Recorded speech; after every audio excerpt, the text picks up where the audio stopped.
The Icons of Real Estate Podcast. Are you ready to learn the proven money-making secrets from top-producing icon agents? Ready to skyrocket your business?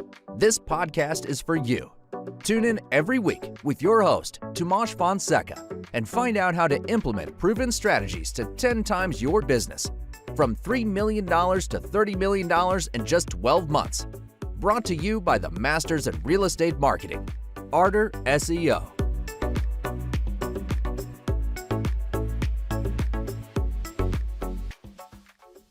Hey, and welcome to the Icons of Real Estate. I'm Tim Calloway, your host, and I have a fantastic guest for you today, Rafael Cortez. Rafael is a real estate broker, investor, entrepreneur, and most of all, and I'm most interested in, organizational psychologist. I have to hear about that. He is also the founder of CEO Pulse and a regular investment coach and podcaster with Wholesale Inc. Rafael, welcome to the show. Thank you so much, Timothy. I appreciate you having me, man. It's a pleasure. No worries. I really look forward to this. So I've got to know, I've read your bio. Like I said, I've done my due diligence. Tell me how you got into this position. And I know that you are a hero for the state of Arizona as a firefighter. I got to hear about that. So I guess taking it back, I became a firefighter right out of college when I was 19 years old. And I stayed there for a few years. But I got around 21, I got the bug, right, of entrepreneurship. I was having this conversation with one of the captains from the fire department at the time. And we started talking about, the time that we have 24 on, 24 off, right? Yeah. So you go on 24-hour shifts and then you're off 24 hours. And unless you're doing something else with your life, I mean, it's just a reset. A lot of people just don't do anything and that sort of thing, or putting overtime, the same thing. But he goes, I mean, it's a really good opportunity to do something else. And that kind of planted a seed. My mom's a single mom. She had her own little grocery store when I was growing up. So I was kind of exposed to people generating their own money, right? Generating their own wealth, as opposed to the 9-to-5 mentality. So I don't know, it just kind of clicked at that time. And from that conversation, we were at Applebee's having a couple beers and he goes, I think a good business model would be, we're both in the fire service, right? And he goes, a funeral home. And I was like, well, I mean, that's a little dark, but I mean, it's just something that happens. And then the next one would be a non-emergency medical transportation business, which is, wheelchair and stretcher patient transport. So we kind of took it from there. Fast forward, 10 years, I launched my transportation business. He launched a funeral home. So that's still running. I ended up selling my business and went into transition into real estate in 2009 through this whole process. So it's just kind of been interesting how one thing, when you pull the thread of entrepreneurship, that one thing leads to the next as you go, through the process of learning and then meeting new people and just opening up perspectives. But yeah, that's kind of how it unraveled. And then in the meantime, I went back to college. So I got my fire science degree, and then I went back to college to get a bachelor's in business. Did that, and then I've always been interested in psychology. So I went for a master's on something that I felt I would enjoy, which was psychology. And then I found out that they had business psychology, which is organizational psychology. And then it's just kind of, again, it clicked and I went for that as well. So it's been a matter of just kind of building on top of the little steps that I've progressively taken over the years. Yeah. So, before we get into the real estate part of it, the nuts and bolts of it, I got to know about organizational psychology. If you could just, touch on that a little bit, you don't have to get deep dive too much, but I'm fascinated and just like to hear a little bit about that. Think about it as putting people and systems together, right? I mean, when you have, the right roles, the right, right butts and right seats. I mean, we've all heard the analogy, but it's really what it comes down to. It's about, hiring, for example, the right way, right? Designing your processes and your systems the right way, and then hiring based on or putting a team together based on behavioral strengths. We're all kind of pre-wired. It's funny, but it's in my opinion, it's a mixture of nurture and nature, right? We're all pre-wired to certain behaviors. And if we can tap into those natural strengths and combine them with the stuff that we have to do in the workplace, that's how longevity, holds up. Like a quick little just example would be, putting somebody who's very extrovert, and somebody who enjoys talking to people all the time and then really socializing, putting them in a cubicle for 8 hours a day where they don't connect with anybody. It creates burnout, right? So Right. that's an extreme example. However, it happens often just because of the lack of awareness. But organizational psychology, and it's one of the things that it kind of taps into. It's designing those roles, those systems, the processes, the operating systems within businesses, and then making sure that your team and your hiring and your process is also lined up with that outcome that you want. So it's a combination of the two. Gotcha. So, yeah. I think that's exactly where I thought it was going. And I think that's very much needed especially the real estate market as realtors such as yourself and real estate owners aren't always business owners, right? But that's really what it is. That's really what it is. I look at a lot of realtors and not everybody feels this way, but you're almost a franchise. Whether you work for a large house or you're an independent, you're just like any other retail establishment, and you have to understand the ins and outs of organization. That's why I was so fascinated by that. And I hope to talk to you more in the future. Definitely. Absolutely. So there was another topic I found on your website and in some of the notes where you talk about how to make money in real estate without buying a property. Now, I don't know anybody that I talk to on the streets because people are always asking me questions about real estate. And I've been working with realtors for, I don't want to tell you my age, but I'll say almost 30 years. But well, I'm hitting 40, so yeah. Oh, there you go. You're still a little far behind, but yeah, you know what I'm talking about. Once you get that experience, everybody wants to tap into you. But I guess that's why we're here. So one of the, when I read that and I have a little bit of idea of where you're going with this, but if I were to, as a non-realtor, tell someone, hey, Bob, Frank, whoever, hey, I know how you can make money without buying properties in the real estate market.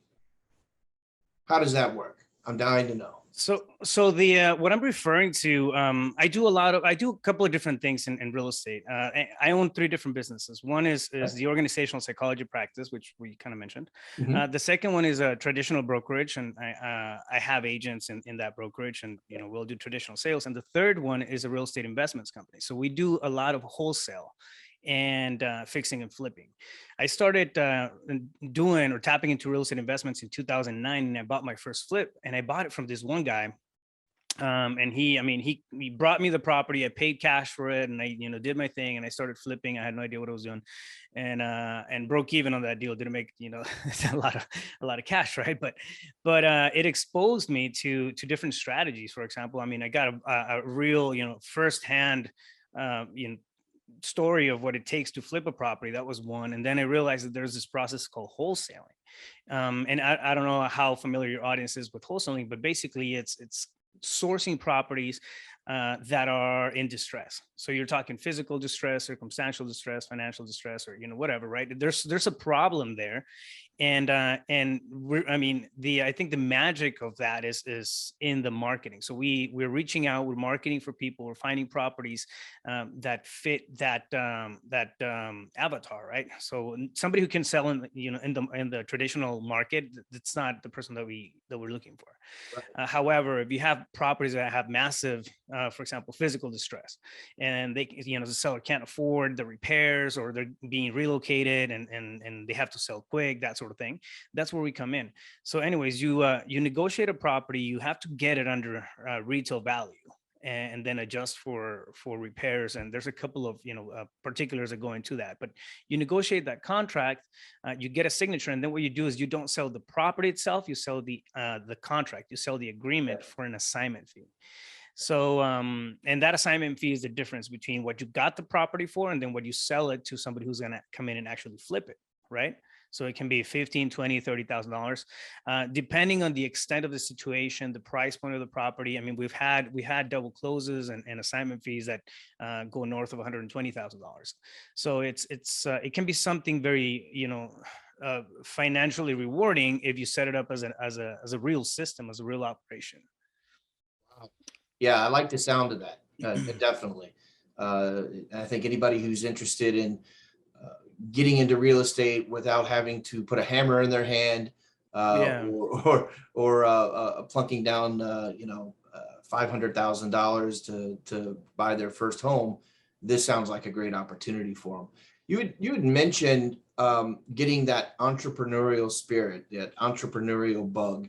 And I know in your coaching, that's one of the areas that you focus on quite a bit, building your confidence as an entrepreneur. Yeah. Expound on that a little bit. Tell me how you do that. What are the pinch points on that, and what are the fixes for that? Because like I said earlier, a lot of realtors don't realize at this point, I'm in business for myself. Oh yeah.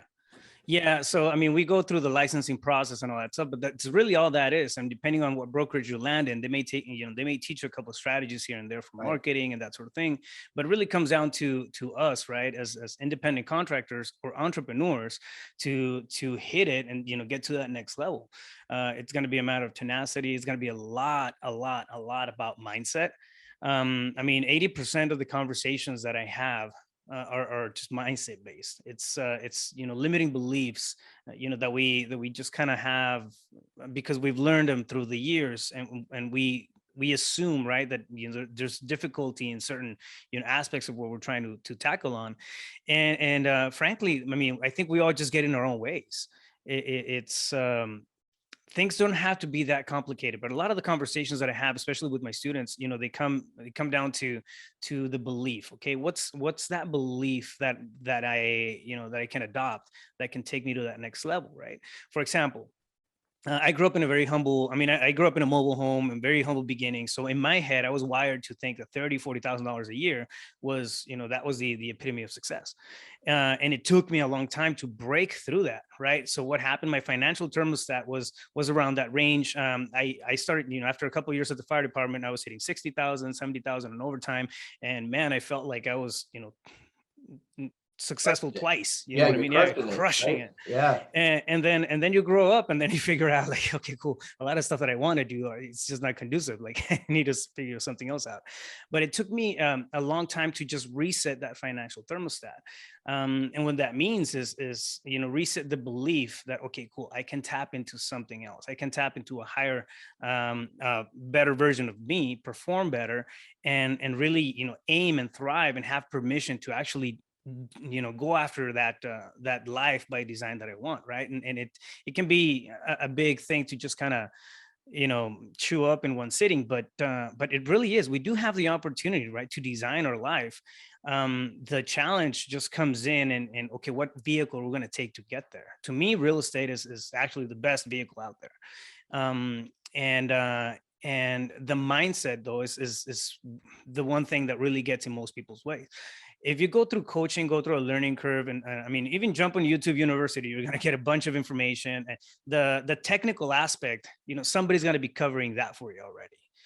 The mindset, the mental aspect, that's our own battle. You know what I mean? Right. Yeah. And everyone does battle it. I mean, yeah. You talk about your humble beginnings. You and I are two kindred spirits. I grew up in a trailer park in Texas, in Corpus Christi, Texas. So, in what you know what I'm talking about. Yeah, and what you saw around you is what modeled you. Is what modeled those formidable years in your mind, and as you grow.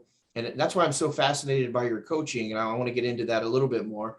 But that forms in your mind, and then you take that through the rest of your life. And I call it sometimes deprogramming. I'm a parent, and so I understand everything that I tell my children, or have told my children. They're all adults now, but really carries them the rest of their life. I see it now as a parent of an adult and soon to be grandparent, is that every step I took, everywhere I lived, everything I did really molded them. And sometimes as business owners, we have to deprogram a little bit, right? Yeah. Because I don't like to call it brainwashing, but we just have a learned pattern, as you said before, that really needs to be broken down and sometimes restructured, and you can go further, right? You can do more. And we just don't know it because there's always a boundary set by our wonderful parents who don't always know that, they have their own boundaries, right? So it's fascinating. I look forward to talking with you more about that. I do think that leads to something that you talk about a little bit, and a lot of us do talk about it. I'd like to hear your thoughts on it, and that is, what is your why? How does that get you through to the finish line? How does that get you through to your goals? It's actually one of the most frequent conversations that I have, right? It really, right now you were talking about being conditioned, classical conditioning. And then, some people just not having the awareness, right? That we can do better. Sometimes we just don't have the awareness. Our parents were, they had a specific, level of awareness. It's our job to increase that intentionally.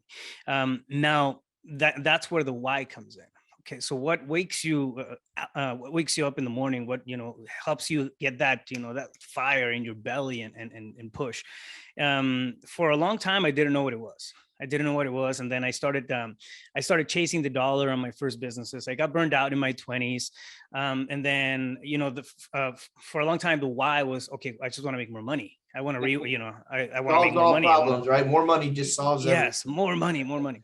And I did well with my transportation business. And then I found out that the only thing that did, because I was placing my attention in outside motivators, so extrinsic motivators, so outside of me, and I'll get into that here in a sec.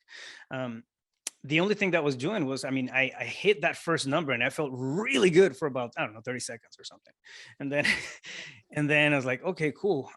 And I got a little bit freaked out. Okay, what's next? Like, I know this thing was motivating me for the last year and a half, 2 years. And then I hit it. And then I have the motivation, magic just kind of faded because I hit it. Right. So what happens? It's like what you said, what's next? Yeah, what's next? Okay, cool. Set a bigger number. And then I went after that and I was like, all right. It didn't take me long to figure out that this thing's not sustainable, right? I'm going to keep pushing for the same number, but it's really something that's outside of me. So I started tapping into the why. And I think we all begin, well, if you're a bootstrap business, especially with our background, right? We begin in survival mode. So anything that we're doing is going to be based off of survival. Is going to be based off of, okay, what can I do to just get myself out of this run, out of this situation? When we're in survival mode, we can't create. We can't really thrive. We can't really, contribute, right? It's survival. We're just, trying to survive. We're trying to feed our own selves, our ego, our wallet, or, whatever that is. So to me, finding the why, it took me realizing that I was in survival mode. I needed to step away from that thing. And then figure out what a higher or a better version of me looked like. Eventually, I got to the point where I feel really good when I empower people. I started thinking about inspiring others to take action. Okay, cool. Inspire comes, but then it goes away real quick. And then motivating people. And like, no, you know what? I don't have the patience to motivate people. I'm not, I'm not the guy that's gonna be waking up with you in the morning and then dragging you to perform. It's rah, let's go. Rah, let's go. Yes, exactly. So no, like I don't want to, but I want to empower. Yeah. Right. So I figured out, that empowering people, empowering entrepreneurship, bringing awareness to people's space, and tapping into that self-belief, tapping into those systems, those processes, and the things that can ultimately lead you right to success was a big thing for me. And that, playing in that space just makes me smile. It gives me that, it's my beacon of joy. And that eventually turned into my why. So I think when it comes to our why, our purpose, it's a mistake to think of something like that as a lifelong thing, because we're dynamic beings. We're always changing, right? But what's your why right now? Over the next 6 months, what's going to be the thing that really just wakes you up, inspires you, and then that is going to start to evolve, just like we are. Right. And it's going to get bigger. You're going to get different, levels of awareness, and then maybe your why is going to expand, and then next thing you're going to have this big, crazy idea that you're going to go after. It's just it's going to carry you for the next 3 years. But yeah, so at least over the last couple of years, it has been to empower entrepreneurship. That's fantastic. It sounds like you've really taken, I was talking to another realtor yesterday, and we really kind of came to the conclusion that it becomes that for others mentality as opposed to the for me mentality. We can wake up every day and say, what am I going to do for myself today? And, and that might've been fine at 21 when you first started, because it had to be centralized focus, but you do get to a point where sharing that knowledge and empowering, and I love that term, really empowering, not dragging someone along, not being a cheerleader, not being a rah-rah person, even though that sometimes can be part of the equation, but really empowering them and giving them the tools to succeed. And if that gets you up every day, you're doing the right thing and you're on the right path for sure. So let's talk about the hot topic. And it's not the weather in Phoenix, it's the housing market. So tell me a little bit about that and what's going on in Phoenix. I'm a Tucson. I'm not a native of Arizona, but I lived in Tucson for 10 years. So enjoy the monsoons coming up here. Oh yeah, we are. It's crazy. My pool looks brown right now. But, we've been hit. We've been hit by monsoon. Actually, quite a bit this season. It's good. I like it. I like the rain. We get really cool lightning shows and that sort of things. Awesome. But no, as far as the housing, I mean, it's crazy. Just like everybody, everywhere else. I did a national analysis for my students at the beginning of the week, and I mean, we're seeing inventory just. I mean, it spiked. It didn't increase. It spiked at an incredible rate. And we went from, for example, on the wholesale side of things, right? We had about 20 deals on the board, 20 contracts that we needed to sell. Right. And out of that kind of stuff, just on a side note, I mean, we cherry pick. So we'll cherry pick some deals that, that I want to keep, and then I'll fix and flip those, and then, just increase the revenue. But we're looking at that, and I was running analysis on all these properties. And it's like, okay, cool, we're going to put them out there. And normally, I mean, we would put something out there, reach out to our buyers list, and things would sell, within hours, sometimes. So you were talking a couple of months and ago that we had, a phone call, and then the deal was gone. And then about 2 months ago, we saw that spike. The Fed did some adjustments, and then we saw inflation just go up to 8.5, and a couple of crazy things. I think a lot of people freaked out, right? Not because the money's necessarily ran out, but it's a behavior-based response. So people are uncertain, buyers are uncertain, so that kind of halted. Inventory spiked, sales and cash sales actually started dropping a little bit, and we're seeing a tapering of one inventory, and then a leveling out of price points here in Phoenix.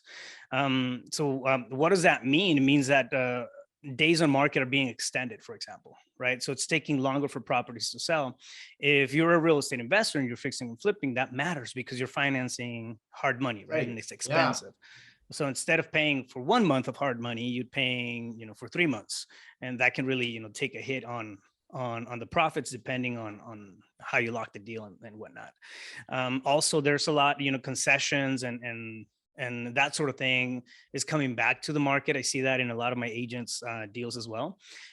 So, I mean, it went from being an extreme seller's market to just, stopping, dead halt. Somebody just put the brakes on, and exactly. Everybody looking around like, okay, what's next? What the heck happened? So we're all just, trying to figure out, things, for a couple of weeks there. And now things are, they're picking up. So sales are starting to pick up, but the price points and the negotiations, I mean, they've been, dramatically, changed from Are they cooling off? I mean, it's, I'm now in Southeast Florida, so I've got my pulse on kind of what's going on down here. And I know Phoenix has always been a hot market as far as housing goes. Is it tapering down a little bit, cooling off, or on the sales side, you mean? On the sales or on the pricing side, on the pricing. Pricing side. Yeah. So we saw an increase of 10%. Average list price or average ARV on a property, 10% since April, right? So we saw that spike. Wow. One thing that we're doing right now, for example, when we negotiate properties, because of the extended days on market and a couple other factors, this is actually a strategy that we're implementing when we buy properties. We're running comps. We go back as far as back as 30 days. So we're not doing 6 months or a year comps. We do 30-day comps. See what happened, what move, we'll pull an ARV, and then we automatically shave off 10% of that from the top. And then we run our offer numbers from that number. So for example, if we run comps, and right now a comp is giving us, that the property, or the comps are giving us that the property is worth $400,000, we'll deem that property to be worth 360, just because of how far it spiked. And then we're tapering down and considering for time. Does that make sense? Yeah, that does make sense. Yeah, for sure. Yeah. So we're deeming it to be 360. So if we lock a deal and I'm going to flip it, I'm going to be thinking, okay, that property, it says 400 right now, but I have to plan for 360 just because of the, the way that things are tapering out. Right. And I have to work my investment numbers off of that 360 as opposed to the real life comps. It's almost amortization of sorts, or reverse amortization. It's not easy, is it, Rafael? If it were, everybody would do it. Right. But that does lead me into your coaching. So I did want to let you touch base on that, because I think there needs to be more folks like you out there, empowering people and getting their knowledge. One, what is the expectations for a student? Two, how do they get in touch with you? And, where do they go from here? If you've got a private investor who maybe wants some coaching, or a realtor that wants some coaching, or gosh, maybe a realtor that says, hey, you know what? I'm listening to this guy and this is what I want. What could they expect coming on board with you?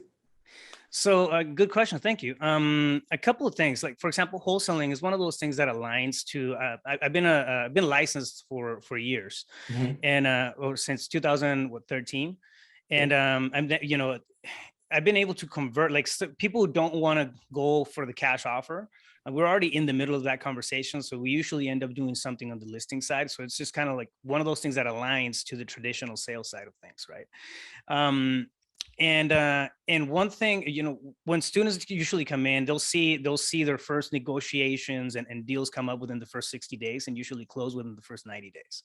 So it's kind of like an average, right? Of course, it's going to depend on the amount of effort that you put into it. If you're not, coming in and actually putting in the work on lead generation and, understanding how to negotiate the deals, jumping on the coaching calls, your results are going to be totally different. But that's one thing that we're seeing. I mean, I have a ton of testimonials of students just crushing it in that space. But yeah, I mean, if think about it this way, right? If you're tapping into anything in real estate, come in with the idea that either the tenacity is already there, or you're going to have to commit to building up that tenacity. It's one of the two. I can help you if that's already there. But if one of those turnkey type of deals, right, it doesn't work in our space. So it's just, I wish I could say otherwise, but it really doesn't, right? So setting expectations is important. Yeah. My students, I usually have them at least commit at the very least 2 hours a day into this building out this process if they're doing part-time. And what happens is, like, if you're already in the real estate space, a lot of the stuff that you're doing is going to overlap, and it's just, it's a matter of taking some smaller pivots into it. For example, building a power team, being intentional about the title companies that we're working with. Who can we tap into as far as resources, and be resourceful as opposed to having everything ourselves? You know what I mean? So yeah, that whole process is laid out. I have a 6-stage business model, which is the framework of everything. And then we build up on that, which is sourcing leads, converting into prospects, acquisitions, which is negotiation, then dispositions, how to sell the deals. I'm a big, and I'm actually very adamant about tracking metrics and key performance indicators. So we have a whole, system and process based off of that. And then improvement processes. So if you go through those 6 and then rinse and repeat everything, you end up with this thing that you can plug people in and you can step away from, and the thing still, generates revenue. Right. Right. Yeah. So I really, really believe, just in the short time that we've been speaking, you have built a blueprint for success. Yeah. And I know you believe that too, or you wouldn't be doing it, right? So, yeah. So tell me, for the listeners, and for anyone else out there that may come across, how do they get in touch with you? I mean, what's the best way? Is it just picking up the phone? Do you have a website? What's the best way to get on board with you and get a piece of this blueprint? Because there are a lot of realtors coming into the industry. There's a lot of real estate investors, obviously. And I think a lot of them, call it the 80-20 rule, call it whatever you want. Yeah. You said something in the middle. I know I'm kind of jumping off key here, but you said something, the negotiation process. None of us rarely are born with that built into us. And if you become a realtor, it's one thing to go take the test, okay? And it's one thing to go work for a house, a brokerage, or become an independent. But if you don't understand the intrinsic value of negotiating, I'll say it, with the client, with the owner, with your own company, you're probably setting yourself up to be part of that 80% that could fall by the wayside. You know, we don't want that. I assume that's why you have your coaching business. So tell me a little bit about the negotiation process, and through this recent market that we've had, and then of course with the, you know, what you've seen just over the past quarter, are realtors having to learn to negotiate again?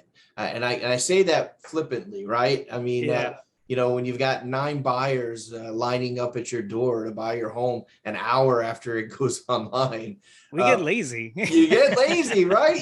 I didn't want to say it. Hey, Rafael, you said it. I didn't. I just remember. It is what it is. It is what it is. So I mean, does it make sense to have a tune-up? You know, does it make sense to join your organization and get back to the boots on the ground basics and say, okay, this is how I negotiate? Yeah, I love that you're saying that. It's important, right?